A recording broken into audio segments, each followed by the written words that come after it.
Mungu, hebu inua mkono wako namna hii. Natamani Yesu akufanye leo kama alimsaidia Maroda.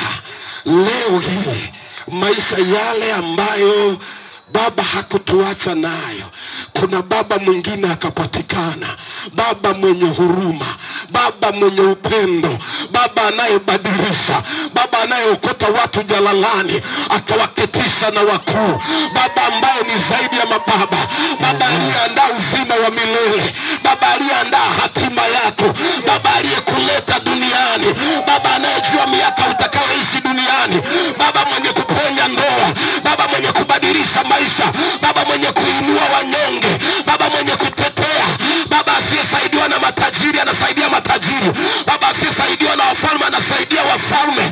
Huyu baba akiwa baba yako hautarogeka, hautaonewa, hautanyanyaswa, hautafanywa mabaya.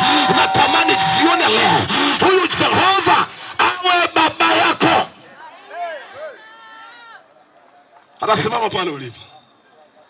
Simama, nataka kumkaribisha mhubiri. Sema na, sema na, sema na moyo wangu. Sema na, sema na, sema na moyo wangu.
Tunalika nguvu yako mahali hapa Yesu. Tunahitaji uwepo wako Bwana. Kutana na mama huyu, kutana na baba huyu katika neno lako Yesu.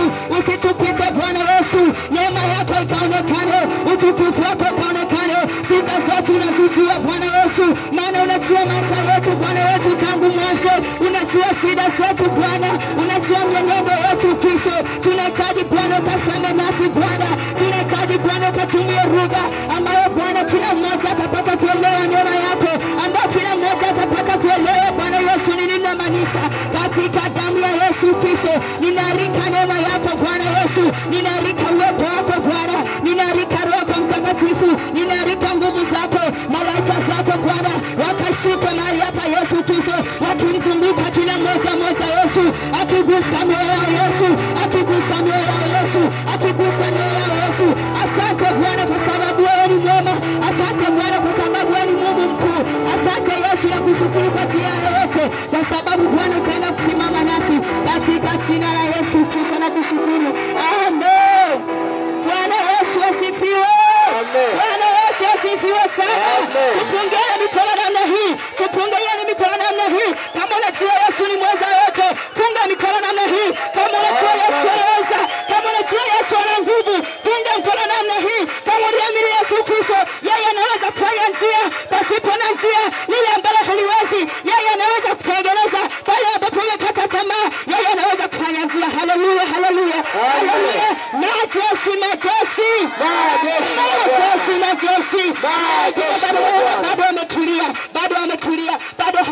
kwamba Mungu anaweza, bado hawajajua kwamba Mungu anaweza kufanya yote. Sema majeshi, majeshi, majeshi ya Bwana. Amina sana. Naomba upate sehemu nzuri sana tulivu, upate kuketi ili upate kusikia neno la Mungu. Ni kitu gani Mungu anaenda kusemezana na wewe katika maisha yako? Pata sehemu nzuri ya utulivu, uketi ili uweze kusikiliza neno la Bwana. Kaa katika utulivu, kaa katika utulivu kwa ajili ya kusikiliza neno la Bwana. Haleluya, haleluya.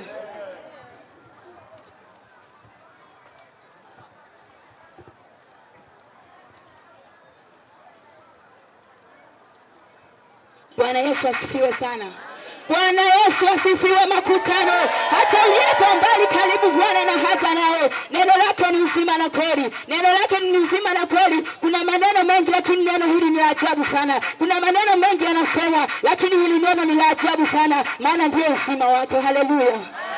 Tutaenda kusoma neno la Bwana kupitia kitabu cha Matendo ya Mitume. Somo letu la umisheni linapatikana katika kitabu cha Matendo ya Mitume sura ya 3 mstari wa 19. Bwana Yesu asifiwe.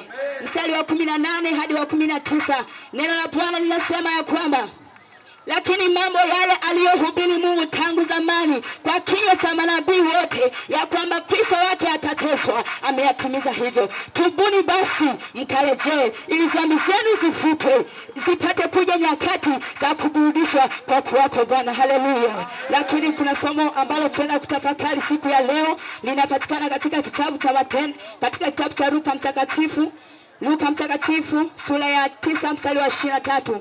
Luka mtakatifu sura ya 9 mstari wa 23 anasema, akawaambia yote, mtu yeyote akitaka kunifuata na ajikane mwenyewe, ajitwike msalaba wake kila siku anifuate. Nitarudia, akawaambia wote, mtu yeyote akitaka kunifuata na ajikane mwenyewe, ajitwike msalaba wake kila siku na anifuate. Haleluya, haleluya, haleluya, haleluya, haleluya, haleluya. Wakati unamkaribisha mtumishi wa Mungu atakayesema neno la Bwana. Haleluya, haleluya makutano.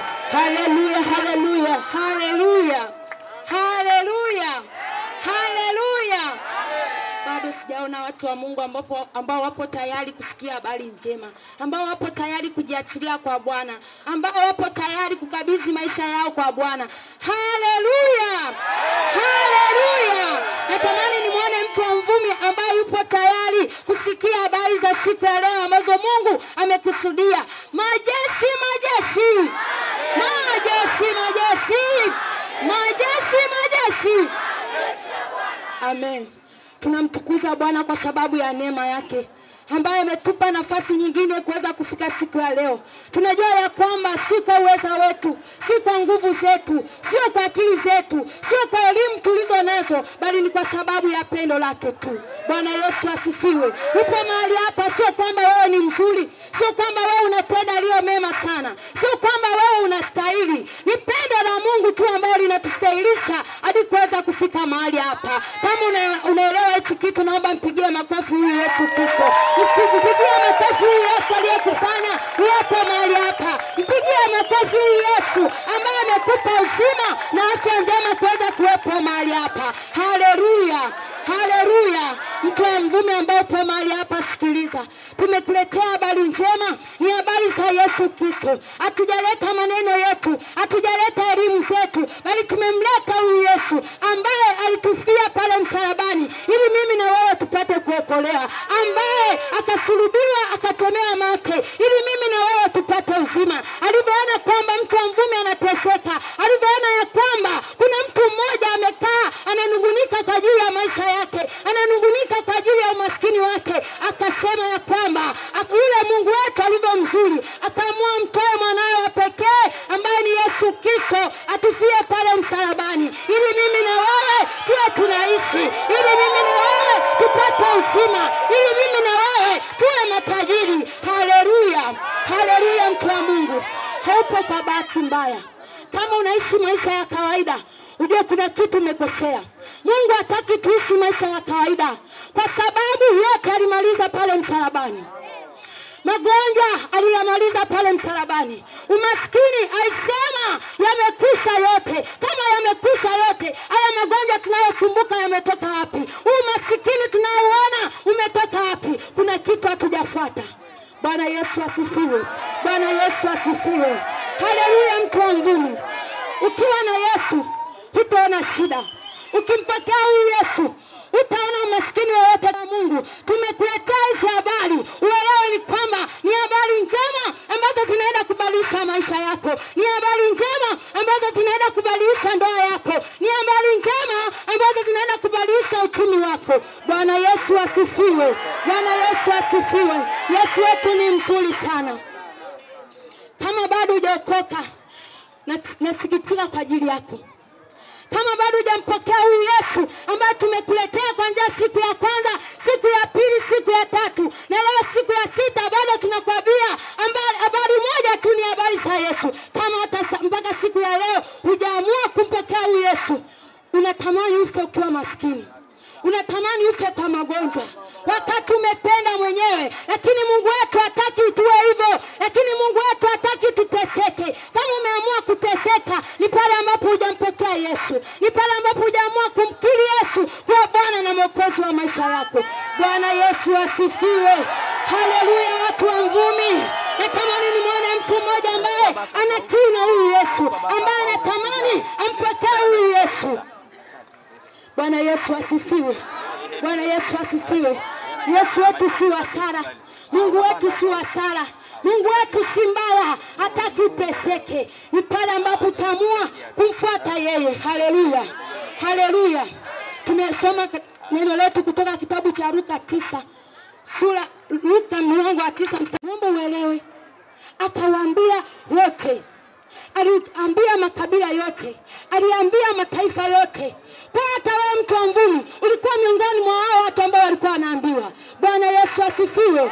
Bwana Yesu asifiwe. Hizi ni habari ambazo tunajifunza kwamba Yesu aliwaita akawaambia wote. Kwa siku ya leo, jioni ya leo, tunakwambia wewe mtu wa Mungu kwamba ambao upo mahali hapo unajiona wewe ni wa kawaida, unaambiwa na Yesu jioni ya leo.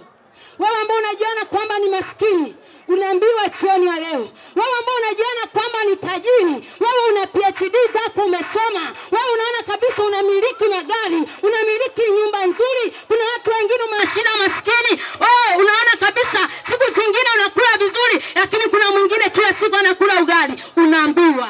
Bwana Yesu asifiwe. Usije ukasema habari hizi ni ya mtu yule, ni ya dada yule. Hapana, ni habari ya kila mmoja mmoja. Maana aliwaambia wote, akawaambia wote. Akawasemaje? Akaambia kwamba mtu yeyote akitaka kunifuata ajikane mwenyewe. Hebu sikiliza mtu wa Mungu. Akasema kwamba mtu yeyote akitaka kunifuata afanyaje? Ajikane mwenyewe. Ukitaka kumfuata huyu Yesu ni lazima ujikane. Sio kwamba unajikataa unaanza kuvaa vibaya kwamba tukuone umejikana. Hapana, sio maana hiyo hapa. Sio kwamba uonekane unatembea umepekuja vaa viatu kwamba umejikana wewe unataka kumfuata Yesu. Hapana mtu wa Mungu. Kujikana ni maana yake ni nini? Kujikana ni pale ambapo unaamua kwamba sitafanya hichi kitu. Yale mambo ambayo ulikuwa unayafanya, ulikuwa unaona ni kawaida. Ulikuwa unaenda disco, ulikuwa unaona ni kawaida. Ulikuwa unafanya uchawi, unaona ni mambo ya kawaida. Bwana Yesu asifiwe. Bwana Yesu asifiwe. Naomba unielewe mtu wa Mvumi. Yamkini ni msengenyaji, unaona ni kawaida. Kwa sababu unaishi kama ni sifa pale ambapo umeambiwa tu kidogo, unaenda kumwambia rafiki yako. Uongo unaona ni kawaida. Mtu wa Mungu. Mtu wa Mungu. Mtu wa Mungu ambaye unanielewa mtu wa Mvumi. Anakuambia kwamba mtu yeyote akitaka kunifuata ajikane mwenyewe. Anajikanaje huyo mtu? Anajikana vipi huyo mtu? Ni pale ambapo anaamua kwamba haya niliyokuwa nayafanya sitaki, naanza kufanya ambayo Yesu anataka. Nilikuwa mlevi, sasa naachana nao. Nilikuwa mzinzi, sasa naachana nao. Nilikuwa mchawi, sasa namwambia Bwana, mimi haya mambo nimechoka. Bwana Yesu asifiwe. Bwana Yesu asifiwe mtu wa Mungu. Watu wengi utakuta ni mwimbaji mzuri, ni mshiriki mzuri. Bwana Yesu asifiwe sana. Bwana Yesu asifiwe. Kigezo cha kuwa kanisani sio kwamba umeokoka. Na kigezo cha kwamba wewe usali sio kigezo cha kwamba wewe bora wewe. Hapana, ni ujinga. Bwana Yesu asifiwe. Bwana Yesu asifiwe. Bwana Yesu asifiwe. So inatakiwa ujifikirie kwamba namna gani ambapo ninaweza kujikana. Kumbe ili nimfuate huyu Yesu ni lazima nijikane. Kumbe nikitaka kumfuata huyu Yesu ili niwe mwana wake, ili akae ndani yangu na mimi nikae ndani yake, ni lazima nijikane. Haleluya. Ni lazima uachane na ulevi. Ni lazima uachane na uongo. Ni lazima uachane na uchawi. Kama unapenda disco ni kijana, lazima uachane nao. Unasema kwamba sasa hivi ninakula ujana, ninaenda disco kila siku. Wewe ni binti, unaona kabisa kuwa na kaka wengi ni raha. Hapana. Hapana, mtu wa Mungu. Inatakiwa uache. Useme sasa nimefanya kwa muda mrefu, yatosha. Bwana Yesu asifiwe. Bwana Yesu asifiwe. Akawaambia watu wote, mtu yoyote akitaka kunifuata ajikane mwenyewe. Natamani mtu wa mvumi mmoja ambaye anasema kama ni ulevi nimefanya yatosha, kama ni usinzi nimefanya yatosha, kama ni usengenyaji nimefanya yatosha, kama ni uchawi nimefanya yatosha, bali nimekuja kwako Bwana, kwa maana najua kwako ndiko kuna uzima, maana najua kwako ndiko kuna uponyaji. Natamani mtu mmoja ambaye yupo tayari akimchapia Bwana makofi, akielewa ya kwamba kumbe ukitaka kumfuata Yesu ni lazima ujikane mwenyewe. Bwana Yesu asifiwe. Hebu mwambie rafiki yako, sema ukitaka kumfuata Yesu lazima uachane na hayo mambo unayoyaona ya kawaida kwako. Mtu wa Mungu, wengine wanasema sisi kwenye familia zetu wote ni walevi, sisi ni wachawi, yani kuanzia babu ni wachawi. Sio sifa. Haleluya. Wale akisema kwamba wewe ni mama, yani ukisikia kitu kidogo cha mtu mwingine, wewe kwa rafiki yako, mama fulani umesikia nini? Sio sifa. Mwambie, kama umekaa na mwanamke mwambie sio sifa. Kama umekaa na binti mwambie sio sifa. Hiyo ni tabia mbaya ambayo Mungu hataki. Na kama unasali unayafanya hayo mambo, bado hujaokoka. Haleluya. Hata kama unaimba vizuri kwaya, hata kama wewe ni kiongozi kanisani, sio shida.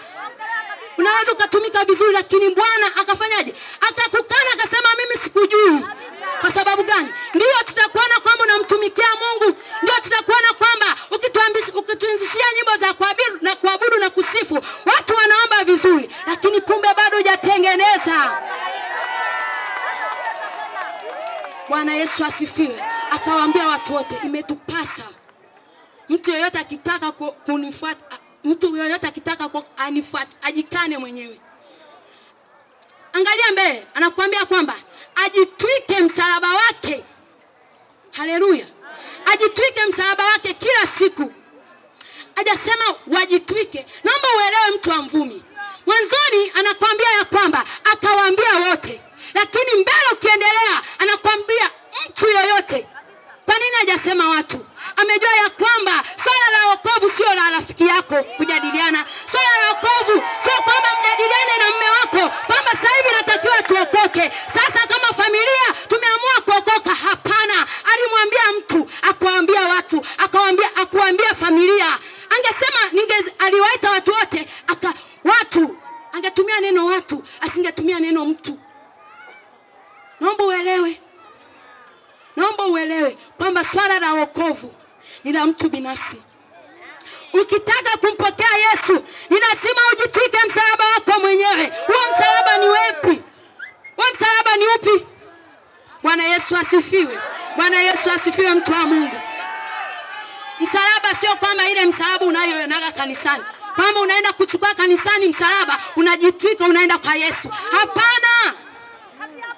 Ni yale ambayo unayafanya, ni yale ambayo Mungu hayataki. Unaelewa mtu wa Mungu?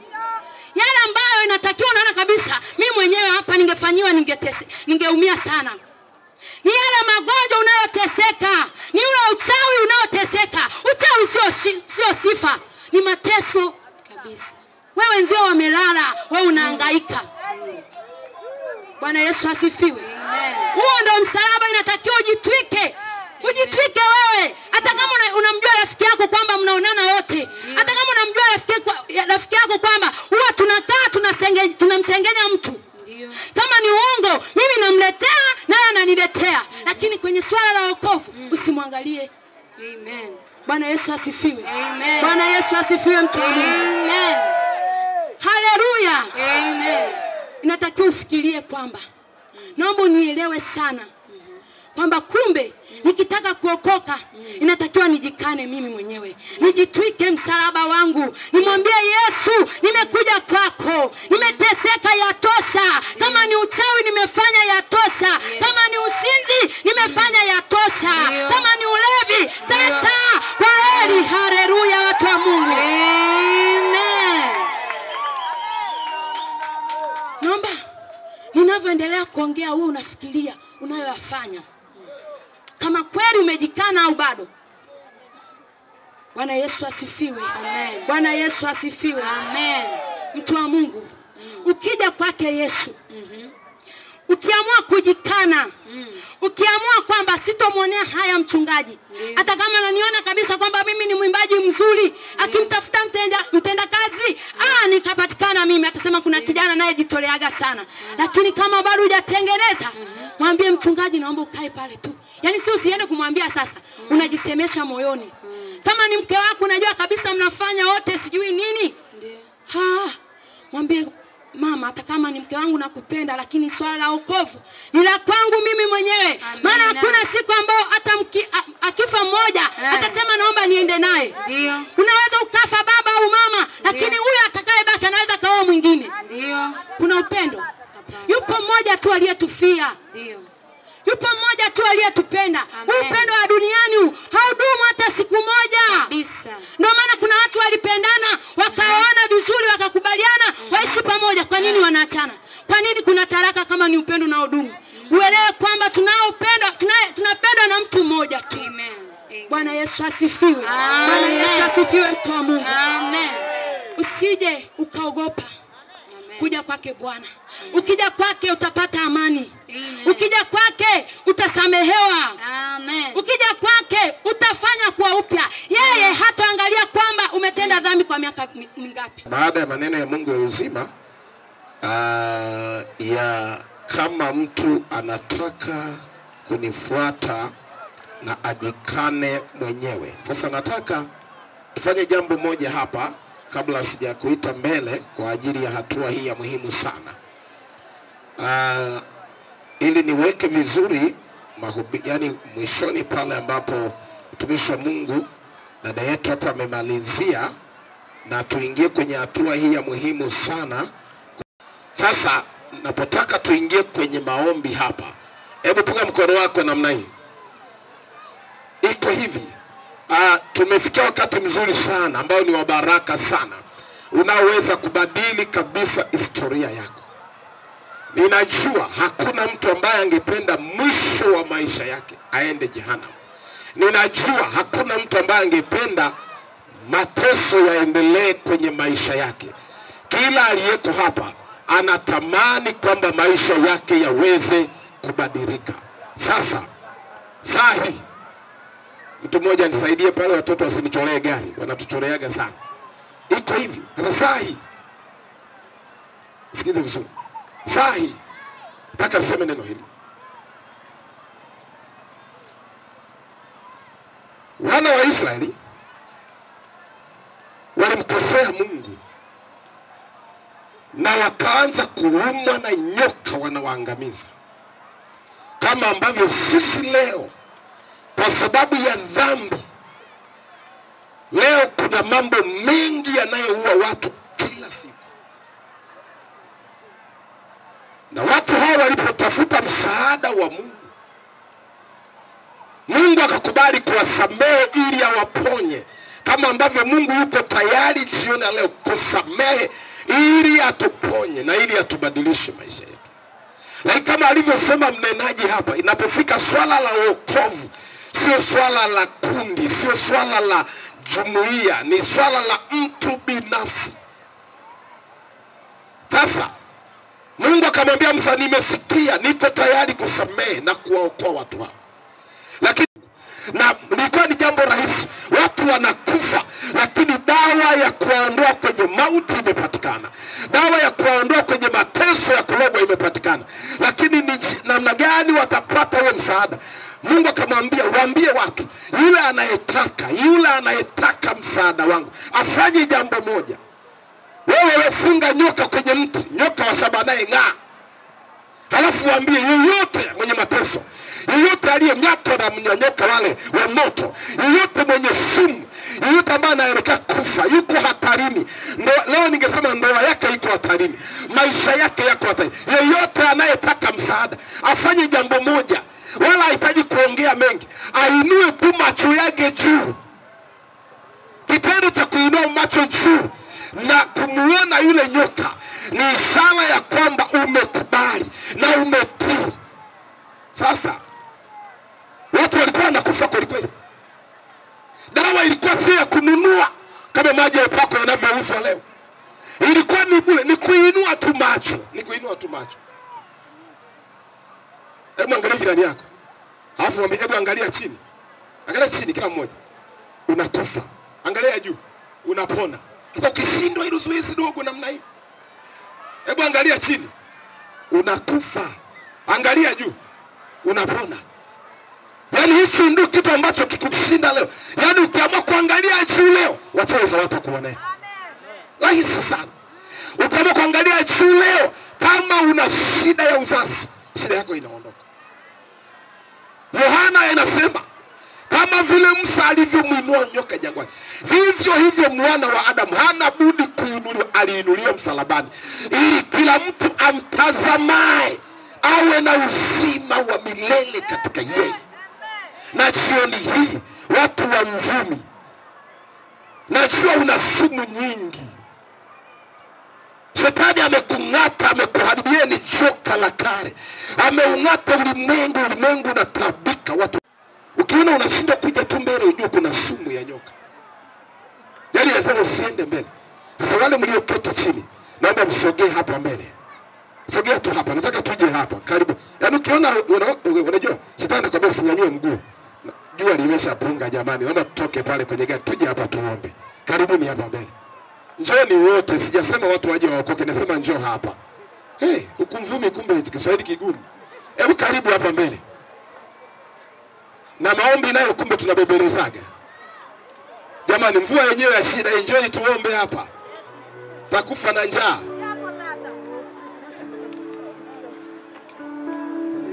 Alafu niachie nafasi kidogo hapa, maana nataka kuombea hapa watu kidogo hapa, dakika 3-4 hivi.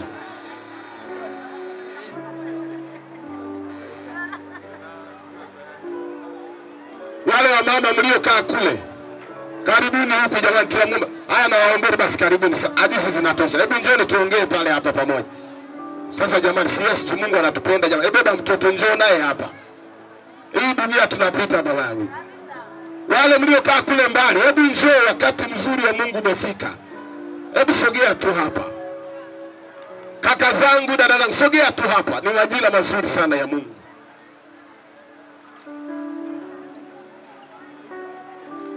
Unajua kufa hatuombi, tunakufa hata usipoomba. Na hautakuja uombe kufa, kuna siku utajikuta haupo tu. Yaani kuna kitu kinatokea kitakuja kukuta tu umeondoka duniani.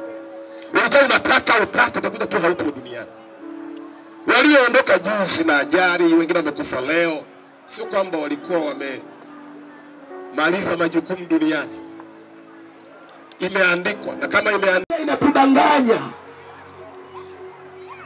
Tumeizika wengi lakini tunasahau. Neno lako limekuja, umemtuma huyu mwanamke kuzungumza na sisi. Amesema, hata kama ni nusu saa amesema. Bwana, nami nimesimama hapa. Tuko kama wana wa Israeli, tumeng'atwa na shetani. Wao watu wanalaana, wana mateso. Lakini Yesu aliwekwa msalabani ili kila mtu atakaye kutazama apate uzima. Na jioni ya leo, uzima huu ni wa bure, tunaupata tu kwa neema. Sasa wanawake hawa na wanaume wamesimama mbele zako. Wengine wana sumu za magonjwa, wengine wana sumu ya dhambi, wanatamani kuacha ulevi, walikuwa hawawezi. Wana nafasi saa hii ambayo inaweza ikabadilisha maisha yao. Na kwa kuwa tumelisikia neno la uzima, unasema atakayeinua macho juu ataishi. Wanataka kuishi, wanataka kupona. Naomba wape neema ya kupona na kuishi jioni leo. Ukiwa umetulia mbele za Mungu, ishi historia. Kijana niliyokutolea mfano na nafasi, na Mungu ana jambo na wewe. Ina mkono wako juu, na mkono wako mmoja juu. Liko jambo Mungu atakutenda kwako. Na mbingu zimekusudia litokee jambo ambalo sio la kawaida jioni ya leo. Sasa Mungu akamwambia Musa, yote anataka kupona, atainua macho yake juu, inua mkono wako juu. Alafu nataka wale watu wako mbele, vuta hatua 2 au 3 mbele yako, na wanaofuatia wengine wavute hapo, ili tujitenge na wale ambao bado hawajafanya maamuzi. Sogea tu mbele, vuta tu mbele kidogo. Sogea tu. Sogea tu. Sogea mbele kidogo. Sogea mbele kidogo. Sogea mbele kidogo. Uliko kula, sogea hapa. Sogea tuko huku. Nataka kufanya maombi fulani hapa. Wale vijana wenzangu kule, naomba John hapa. Naomba saidie. Majeshi ya Bwana saidie. Au watu wa Mungu hapa.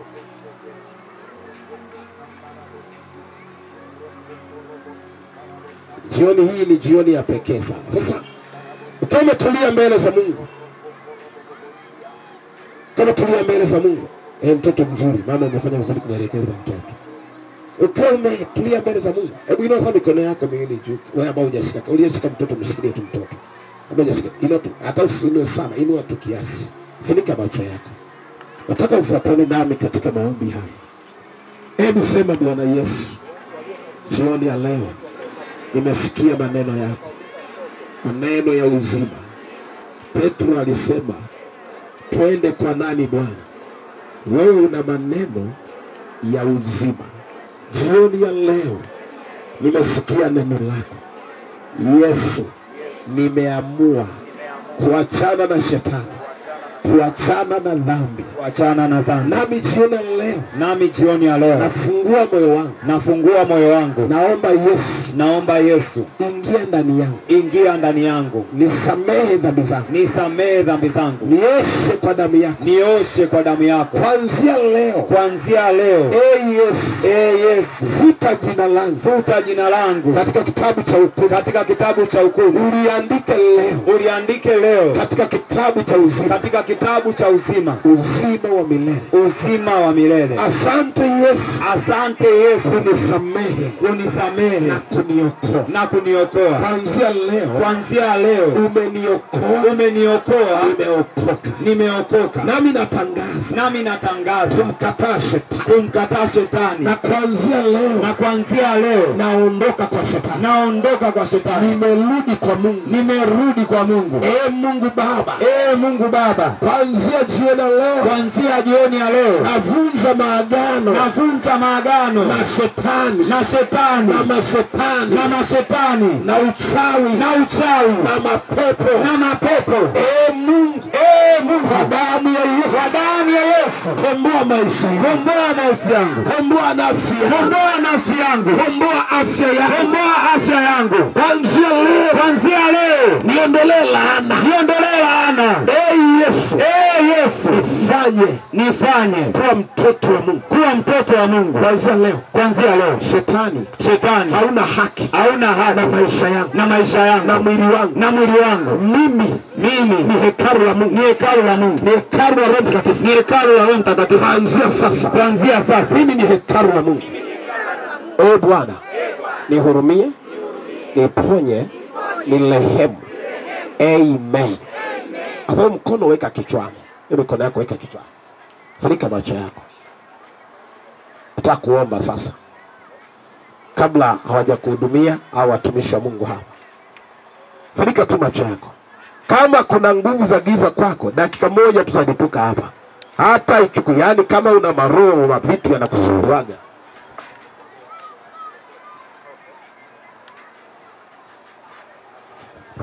Muda tu mfupi ujao utahudumiwa. Baki hapa, nataka kufanya kitu fulani hapa. Halafu neema Mungu yuko kwako.